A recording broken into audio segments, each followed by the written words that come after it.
enemy has infiltrated across the LOC in the Kargil sector. This is the first time anywhere in the world that an air force has been tasked to undertake operations against an enemy operating at such heights.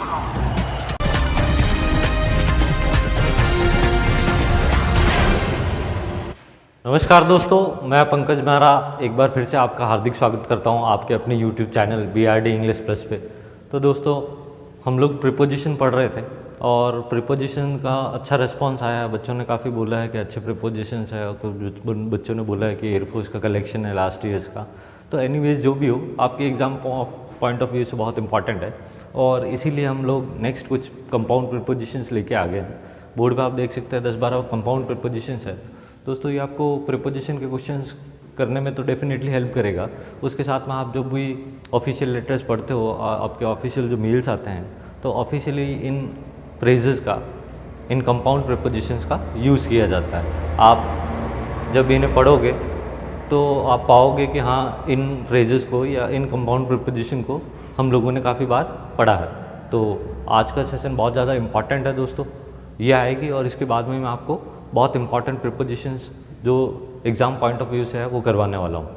तो ज़्यादा से ज़्यादा like करें, share कर दें please video को ज़्यादा से ज़्यादा लोगों में, और चैनल पर नए हैं तो प्लीज़ चैनल को सब्सक्राइब कर दें। तो आइए हम बढ़ते हैं हमारे कंपाउंड प्रीपोजिशंस की तरफ। And first of them is in addition to. दोस्तों, ये आपने सुना होगा in addition to. In addition to का क्या मतलब हो गया?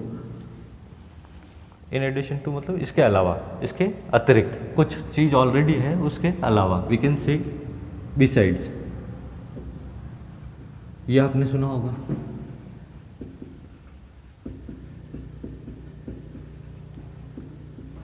और इसको डेफिनेटली आपने इन एडिशन टू मतलब इसके अलावा, I have another marker besides this. Besides का मतलब इसके अलावा, और I can also say I have another marker in addition to this one. ठीक है दोस्तों, तो बढ़ते हैं हमारे next compound preposition, that is in order to. दोस्तों, इन ऑर्डर टू एक ऐसी कंपाउंड प्रीपोजिशन है जिसका मतलब बताया जाता है क्या बताने के लिए? उद्देश्य। और उद्देश्य को क्या बोलते हैं? एम।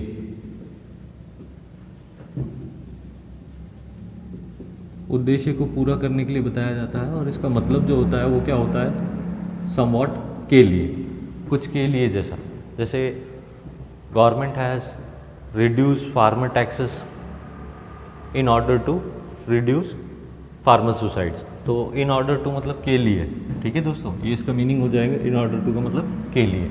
उसके बाद में आप देखोगे 3 मैंने आपको एक साथ में लिखा है, ऑन बिहाफ ऑफ। आपने सुना होगा, if somebody has receive honour on behalf of someone, मतलब कोई सम्मान किसी व्यक्ति की अनुपस्थिति में उसकी तरफ से लेना। ठीक है, तो ऑन बिहाफ ऑफ का मतलब हो गया की जगह, की जगह या के स्थान पर, इन प्लेस ऑफ।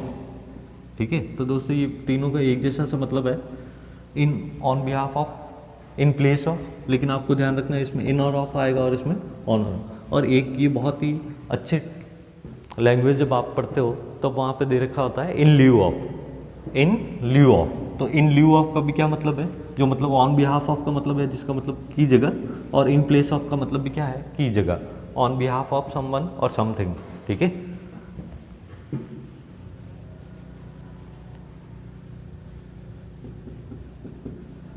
के स्थान पर, on behalf of, in lieu of और इन प्लेस ऑफ, ये तीनों का ही मतलब के स्थान पर है।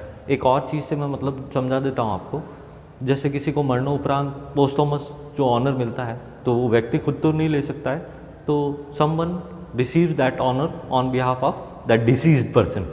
राइट, चल बढ़ते हैं नेक्स्ट हमारे कंपाउंड प्रीपोजिशन की तरफ, that is on account of. On account of मतलब ऑन द बेसिस ऑफ, ये किसी चीज़ के आधार पे, ऑन अकाउंट ऑफ के आधार पर, ऑन बेसिस ऑफ। ठीक है, नेक्स्ट हमारे पास में है इन रेस्पेक्ट टू और इन रिगार्ड टू। तो दोस्तों, इन रेस्पेक्ट टू और इन रिगार्ड टू का मतलब हो गया के संबंध में।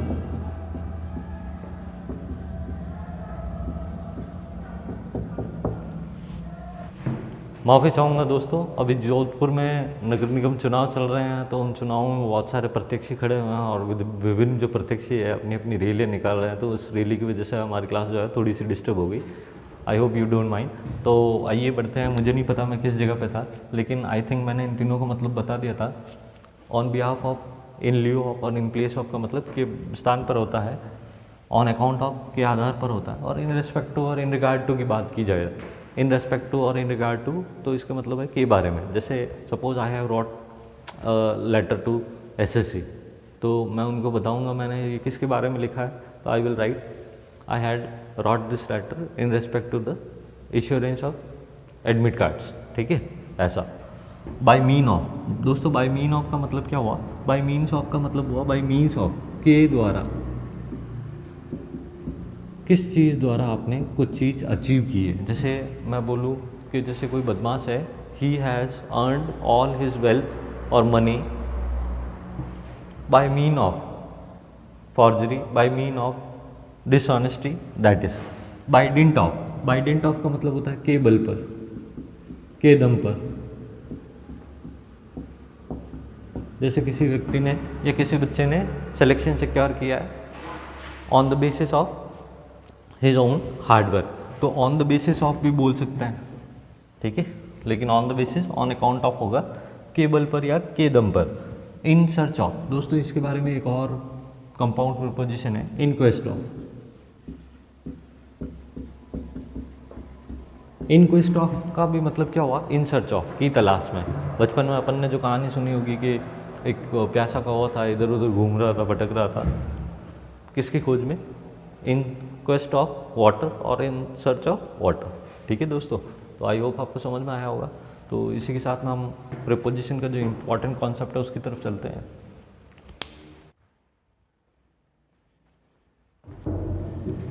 तो ये हैं हमारे कुछ इम्पॉर्टेंट प्रीपोजिशंस जिनका नॉलेज होना आपके लिए बहुत ज़रूरी है। और देखिए दोस्तों, मैं आपको बता रहा हूँ, मैं आपको पढ़ाऊँगा नहीं, मज़ा आ जाएगा। आप जस्ट बोर्ड पे जो लिखा हुआ है वही पढ़ना है, लेकिन ऐसा पढ़ना है कि इस एग्ज़ाम में क्या, फिर नेक्स्ट एग्ज़ाम में, और ये कॉन्सेप्ट बिल्ट हो जाए अपना। ठीक है, कि एटलीस्ट इनके बेसिस पे जो कुछ आएगा वो तो हम नहीं छोड़ेंगे। और डेफिनेटली दोस्तों, अगर ये मैंने आपको बोर्ड पर लिखवाए हैं, ठीक है, तो ये बहुत इंपॉर्टेंट है। मैं आपको सारे प्रीपोजिशंस तो लिखवा नहीं रहा हूँ, और ना ही मैं आपको एग्ज़ाम से पहले सारे प्रीपोजिशन करवा पाऊँगा, पर हाँ ये ज़रूर है कि मैं सारे इंपॉर्टेंट प्रीपोजिशंस आपको ज़रूर करवा दूंगा, और ये आपके एग्ज़ाम में डेफिनेटली हेल्प करेंगे। ठीक है, तो आइए बिना टाइम वेस्ट किए फटाफट से इसको स्टार्ट करते हैं। और दोस्तों, स्टार्ट करने से पहले प्लीज़ प्लीज़ प्लीज़ रिक्वेस्ट है, ज़्यादा से ज़्यादा लाइक करें, शेयर करें। आप शेयर नहीं करेंगे तो मुझे इस चीज़ का कोई बेनिफिट नहीं मिलेगा। मैं चाह रहा हूँ कि मैं जो आपको एग्ज़ाम से ओरिएंटेड जो पढ़ा रहा हूँ वो ज़्यादा से ज़्यादा बच्चों तक पहुँचे। ठीक है दोस्तों, तो प्लीज़ ये जी एक छोटी सी रिक्वेस्ट है कि प्लीज़ वीडियो को ज़्यादा से ज़्यादा शेयर कर दीजिएगा। लाइक करवाना नहीं करवाना वो उनके मन आगे की बात है, सब्सक्राइब करना। ठीक है, आप ज़्यादा से ज़्यादा इसको शेयर कर दीजिए। तो आइए फटाफट से स्टार्ट करते हैं दोस्तों। हमारे पास में मैंने एक, देखो आपको कैसे करना है इन क्वेश्चंस को। एक क्वेश्चन है, एक वर्ब दे रखी है, वर्ब के बाद में एक मैंने ब्लैंक दिया है और उसके बाद में उसका मीनिंग दिया है। ठीक है, तो दोस्तों आपको पता है लुक का मतलब देखना होता है, और मीनिंग में भी क्या दे रखा है? सी दे रखा है। तो लुक का मतलब ऐसे दर्शा के जब बताया जाता है, लुक एट द बोर्ड, इशारा करके बताया जाता है, तब लुक यूज़ किया जाता है। और लुक के साथ में हमेशा जो फिक्स है that is at. Look at का मतलब हो गया देखना। ठीक है दोस्तों, मार्कर दूसरा मैं ले लेता हूँ। लुक एट का मतलब हो गया देखना। ये भी कहा जाता है कि लुक के साथ में एट फिक्स है, तो फिर लुक अप क्यों आता है? ठीक है, राइट, लुक फॉर क्यों आता है? तो बोलते हैं कि जब देखना होता है, इसका मतलब जब लुक का मतलब सिर्फ देखने से है, तो हम लोग किसका यूज़ करते हैं? तो हम लुक एट का यूज़ करते हैं। और लुक एट कब यूज़ किया जाता है दोस्तों? सी कब यूज़ नहीं किया जाता, वॉच नहीं यूज़ किया जाता, जब आप अंगुली से या किसी इशारे से आप दर्शा रहे हो और फिर बोलते हो देखो, then we will use look, और वे you will use look at the sky, look at the sky, look in the sky नहीं होगा, राइट। फिर जैसे दे रखा है नेक्स्ट, लुक के बाद में कोई प्रीपोजिशन आएगा और उसका मतलब टू एक्सपेक्ट हो जाएगा। दोस्तों ये बहुत इंपॉर्टेंट है, मार्क कर लीजिए इसको, ज़्यादा से ज़्यादा स्टार मार्क कर सकते हैं। लुक और लुक के साथ में कुछ प्रीपोजिशन आएगा और वो मीनिंग देगा टू एक्सपेक्ट का। ठीक है, टू एक्सपेक्ट का मतलब है कि आशा होना, कि आशा या उम्मीद होना। तो ये लुक फॉरवर्ड टू, दोस्तों ये बहुत इंपॉर्टेंट है। I am looking forward to meeting you. ठीक है दोस्तों, मैं तुमसे मिलने की उम्मीद कर रहा हूँ या आशा कर रहा हूँ। और ये भी ध्यान रखना मैंने बोला क्या है, I am looking forward to meeting you, no कि मीट यू। ठीक है दोस्तों, ये 2-3 बार डाउट पूछा था कुछ अलग अलग बच्चों ने, तो इसको मैंने समझा दिया अपने पिछले प्रैक्टिस सेट में। इसको मैंने इस जगह दी थी और इसको इस कॉन्सेप्ट को समझाया है मैंने कि लुक फॉरवर्ड टू, ये पूरा का पूरा एक प्रिपोजिशन है फॉरवर्ड टू। तो टू के बाद में ये टू वर्ब वाली नहीं है कि टू के बाद में फर्स्ट फॉर्म आएगी। तो लुक फॉरवर्ड टू के बाद में दोस्तों इसको तो याद रखना ही रखना है। इसके बाद में ध्यान रखना है कि इसके साथ में जिरंड आएगी। क्या होती है जिरंड? तो वर्ब की आईएनजी फॉर्म आएगी। ठीक है दोस्तों, ये ध्यान रखना है इसमें। फिर नेक्स्ट दे रखा है लुक के साथ में कि ऐसा क्या प्रिपोजिशन आएगा कि उसका मतलब इन सर्च ऑफ बन जाए। ये इन सर्च ऑफ तो अभी पढ़ा था अपन ने, की तलाश में, की खोज में, इन क्वेस्ट ऑफ और इन सर्च ऑफ। ठीक है, तो इन सर्च ऑफ बन जाए ऐसा क्या करना पड़ेगा? तो दोस्तों इन सर्च ऑफ के लिए बोलते हैं look for. What are you looking for here? आप यहाँ क्या खोज रहे हो? I am looking here some important papers. ठीक है, तो लुक फॉर का मतलब इन सर्च ऑफ और की तलाश में, की खोज में हो जाएगा। टू टेक केयर, अब देखो लुक आफ्टर, लुक आफ्टर एक फ्रेजल वर्ब है जो बहुत इनिशियल लेवल पे ही हमारे इंग्लिश के चैप्टर्स में आ जाती है। लुक आफ्टर का मतलब होता है देखभाल करना। ठीक है दोस्तों, तो लुक आफ्टर का मतलब देखभाल करना हो गया, टू टेक केयर। और नेक्स्ट हमारे पास में है, अब यहाँ मैं आपको बता देता हूँ कि लुक के साथ में जैसे लुक आफ्टर आता है, आपको कभी एग्जाम में टेक आफ्टर आ जाए तो टेक आफ्टर का मतलब टेक केयर से नहीं है, लुक आफ्टर का मतलब टेक केयर से है। टेक आफ्टर का मतलब है टू रिजेंबल। ठीक है, मैं अभी आपको करवाऊंगा नेक्स्ट वीडियो में, अभी सुन लीजिए। टेक आफ्टर का मतलब है रिजेंबल, और रिजेंबल के साथ में कोई प्रीपोजिशन नहीं आता है। तो कुल मिला के ये बहुत इंपॉर्टेंट है। ठीक है, मैं यहाँ लिख देता हूँ मैं जो बताना चाह रहा हूँ। लुक आफ्टर आपको बता दिया, लुक आफ्टर का क्या मतलब हुआ? लुक आफ्टर का मतलब हुआ टू टेक केयर। लेकिन टेक आफ्टर, टेक आफ्टर का क्या मतलब है दोस्तों? टेक आफ्टर का मतलब है रिजेंबल। और दोस्तों रिजेंबल क्यों इंपॉर्टेंट है? तो एक तो इसकी स्पेलिंग इंपॉर्टेंट है, और रिजेंबल के साथ में नो प्रीपोजिशन यूज़ किया जाता है। इसकी स्पेलिंग पूछ रखी है एसएससी एग्जाम्स में, इसलिए मैं आपको बता रहा हूँ। तो बढ़ते हैं नेक्स्ट लुक। लुक के साथ में क्या आएगा? तो टू इन्वेस्टिगेट हो जाएगा, इन्वेस्टिगेट। तो लुक इनटू, लुक इनटू एक फ्रेज है जिसका मतलब हो गया to look into, to investigate. और दोस्तों यहाँ पे भी बहुत इंपॉर्टेंट बात है, ये आप देख लीजिए कि इन्वेस्टिगेशन के साथ में नो प्रीपोजिशन आएगा। The police will investigate into the matter नहीं आएगा, the police will investigate the matter. Right, बहुत इंपॉर्टेंट है ये चीज़, स्टार मार्क कर रहा हूँ। तो ये जो मैंने बताई है, ये लुक इनटू और टू इन्वेस्टिगेट, कि इनटू इन्वेस्टिगेट के साथ में नहीं आएगा, वो लुक इनटू यूज़ किया जाएगा। और एक हमारे पास में है टेक आफ्टर। तो टेक आफ्टर का मतलब होता है रिजेंबल, किसी के समान होना, लाइक जैसा होना। तो रिजेंबल के साथ में नो प्रीपोजिशन आएगा, और हम लोग रिजेंबल की स्पेलिंग को भी लर्न करेंगे। बढ़ते हैं नेक्स्ट क्वेश्चन की तरफ। नेक्स्ट क्वेश्चन क्या कॉन्सेप्ट है? एंग्री। एंग्री के साथ में मैंने 2 ब्लैंक दिए हैं, और मैंने ब्रैकेट में लिखा है पर्सन, और फिर लिखा है व्यू और बिहेवियर। तो बोलता है एंग्री का मतलब गुस्सा होने से, मतलब है एंग्री का मतलब है एंग्री किसके साथ में? पर्सन के साथ में। We will use angry with person. किसी से गुस्सा होना, मैं तुमसे गुस्सा हूँ, I am angry at you, नहीं, I am angry with you. और किसी के नज़रिए पे गुस्सा होना, किसी के व्यवहार पे या बिहेवियर पे गुस्सा होना, that is I am angry at your mistakes, I am angry at your misconduct, angry at something और एंग्री विद समवन। राइट, तो ये दोस्तों आपको समझ में आ गया होगा, बहुत बार पूछा जाता है। अब मैं बोलूँ आई am not, yeah I am angry with you, और I am angry at your behaviour. Next we have familiar. तो दोस्तों फेमिलियर बहुत इंपॉर्टेंट है। फेमिलियर का मतलब होता है परिचित होना, जानना। ठीक है, कि मैं पहले से इन चीज़ों से परिचित हूँ। तो एक तो मैं व्यक्ति से परिचित हो सकता हूँ, और दूसरी चीज़ है मैं कोई नियम, कायदे, रूल्स हैं, उनसे परिचित हो सकता हूँ। तो हम क्या यूज़ करते हैं? Familiar to person. दोस्तों ध्यान रखना, फेमिलियर टू पर्सन और familiar with things. Familiar with का क्या मतलब हुआ? Familiar with rules, familiar with circumstances, मैं परिस्थितियों से वाकिफ़ हूँ। ठीक है दोस्तों। तो नेक्स्ट हमारे पास में है डील। दोस्तों डील के साथ में आपने सुना होगा डील इन और डील विद। तो डील इन तो एक फ्रेज हो गई, ठीक है, डील इन तो एक फ्रेज हो गई जिसका मतलब हो गया किसी वस्तु का व्यापार करना, ठीक है। ही डील्स इन ऑटोमोबाइल्स, मतलब वो ऑटोमोबाइल्स का व्यापार करता है। ऑटोमोबाइल्स कहने का मतलब है वाहन से रिलेटेड है। और तो हमारे पास में मैंने कमोडिटीज़ लिखा है। कमोडिटीज़ का मतलब क्या हो गया? कमोडिटीज़ का मतलब सामग्री हो गया या वस्तुएं हो गई, ठीक है दोस्तों। तो वस्तुओं के साथ में विल यूज़ डील इन, और डील विद यूज़ किया जाता है पर्सन्स के साथ में। I can't deal with such students, मैं ऐसे विद्यार्थियों से बात नहीं कर सकता, दैट इज डील विद। और डील इन का मतलब होगा व्यापार करना, ठीक है। Next we have break. अब देखो ब्रेक इनटू पीसेस, किसी चीज़ का टूट जाना, वो तो है ही है, लेकिन मैं आपको बताना चाह रहा हूँ एक ब्रेक इनटू और होता है, ब्रेक इन और इनटू दोनों ही, ठीक है। इन दोनों का मतलब क्या होता है? सेंधमारी करना, चोरी के प्रयास से घुसना, टू ट्रेसपास, ठीक है।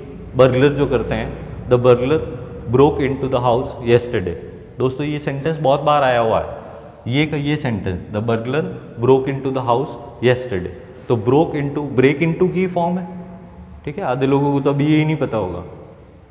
ब्रेक इनटू की सेकंड फॉर्म ही क्या है? ब्रोक इनटू है। मैंने वहाँ येस्टरडे बोला था, we were using second form. तो ब्रेक इनटू का मतलब सेंधमारी करना है, चोरी का प्रयास करना है। इसके लिए आप एक ये सेंटेंस बिल्कुल लिख लें इसके नीचे, the thief or burglar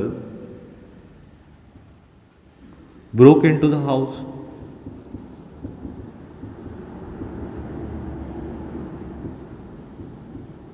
yesterday। I hope दोस्तों आपको समझ में आया होगा। द बर्गलर का मतलब चोर ही है, ठीक है। The burglar broke into the house yesterday, ठीक है दोस्तों। अगर मैं अभी यहाँ से आपको ये हटा दूँ आपके सामने से कि यहाँ क्या आएगा, तो आप बोल भी सकते हो द बर्गलर एंटर्ड, और एंटर्ड के साथ में भी इनटू नहीं आता है, तो या तो आप एंटर्ड यूज करोगे, ठीक है। तो ब्रेक इनटू, ब्रोक इनटू का मतलब एंटर से ही है, एंटर के साथ नो प्रीपोजिशन आता है, लेकिन ब्रेक के साथ में इन इनटू आएगा, ठीक है। इन और वी कैन से इनटू। तो broke into the house yesterday. I hope आप समझ गए होंगे। बढ़ते हैं हमारे नेक्स्ट क्वेश्चन की तरफ, जिसका मतलब क्या है, ब्रेक के साथ में क्या प्रीपोजिशन यूज करेंगे कि इसका मतलब टू स्प्रेड सडनली हो जाएगा। दोस्तों ये आपने अभी कोरोना पेंडेमिक के टाइम पे सुना होगा, आपके एडमिट कार्ड्स में लिखा हुआ आता है ड्यू टू द आउटब्रेक और breakout of the corona virus, ठीक है। तो आउटब्रेक, ब्रेकआउट का मतलब क्या हो गया? टू स्टार्ट समथिंग सडनली और टू स्प्रेड समथिंग, किसी चीज़ का अचानक से शुरू होना या किसी चीज़ का फैलना, राइट। नेक्स्ट वी हैव दोस्तों, यहाँ पे भी इम्पॉर्टेंट है कुछ। क्या इम्पॉर्टेंट है? एक कॉन्सेप्ट है छोटा सा। मैं आपसे पूछूं इन द स्टार्टिंग आएगा या एट द स्टार्टिंग आएगा, ठीक है। स्टार्टिंग की बात नहीं है, स्टार्टिंग हुआ, एंड हुआ, बिगनिंग हुआ, ऐसे वर्ड्स यूज लिए जाएंगे।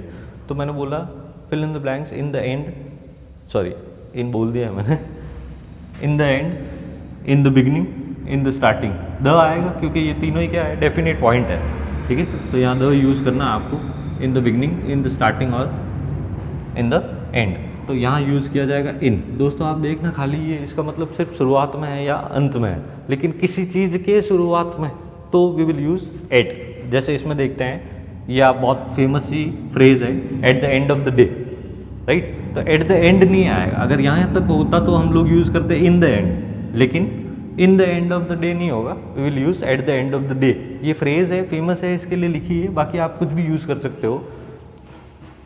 At the beginning of the drama, क्या सही कह रहा हूँ? बिगनिंग किसकी? ड्रामे की। तो क्या यूज़ करेंगे? At the beginning of drama, और नहीं तो यूज़ करेंगे इन द बिगनिंग। तो वही बात है, यहाँ पे यूज़ किया गया eight the end of the day, वैसे का वैसा यहाँ है एट द स्टार्टिंग, और स्टार्टिंग बता रखी है किसकी? बिजनेस की। तो ये कहना गलत है, इन the starting of the business. At the starting of the business is the more correct.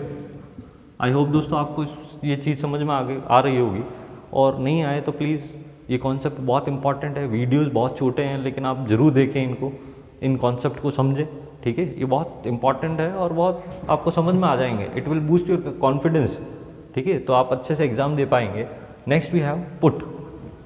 तो दोस्तों पुट के साथ में क्या क्या यूज़ कर सकते हैं? तो देखो पुट का मतलब ऐसे रखना हो गया, और पुट की तीनों फॉर्म सेम होती है दोस्तों।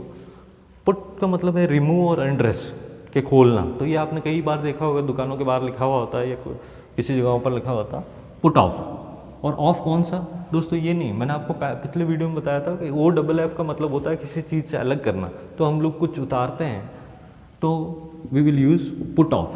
Put off your shoes to remove और अनड्रेस। तो उसी का उल्टा हो जाएगा पुट ऑन। पुट ऑन का मतलब क्या हो गया, टू वियर। ये दोस्तों अलग अलग लिखा हुआ है, ऐसा है टू वियर पहनना, और to dress, right. Next we have put के साथ में क्या प्रिपोजिशन लगाएंगे कि we will, it will make to live. Live का मतलब है रहना।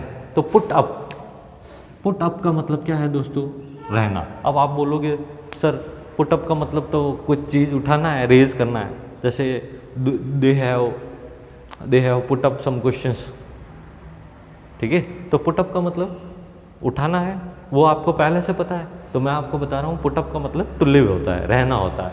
No one knows that where she is putting up, ठीक है। कोई नहीं जानता वह कहाँ रह रही है, right. Next we have put के साथ में या क्या यूज़ करेंगे कि इसका मतलब टू टॉलरेट हो जाएगा। टॉलरेट का मतलब होता है दोस्तों सहन करना। तो ये अगर आपने पिछला वीडियो देखा होगा तो मैंने आपको एक या फिर प्रैक्टिस सेट्स किए होंगे, डेफिनेटली प्रैक्टिस सेट में मैंने इनको जरूर इंक्लूड किया है। तो पुट अप बता दिया मैंने, पुट अप का मतलब रहना होता है, और एक पुट अप का मतलब टू रेज समथिंग भी होता है। और हम यहाँ बात करेंगे पुट अप विद की। तो पुट अप विद का क्या मतलब होता है दोस्तों, पुट अप विद का मतलब होता है टू टॉलरेट। ये दोनों प्रिपोजिशन यूज लिए जाएंगे। तो आज जैसे जैसे दो प्रिपोजिशन यहाँ आ रहे हैं, वैसे ही मैंने आपको एक चीज़ आपको बताई है, look forward to. Forward to ये दो, ये इंपॉर्टेंट है। और इससे पहले जो भी मैंने बताया है, इन ल्यू ऑफ है, इंस्टीड ऑफ है, ठीक है। ये सब आपको करना है। तो आज का वीडियो इतना ही।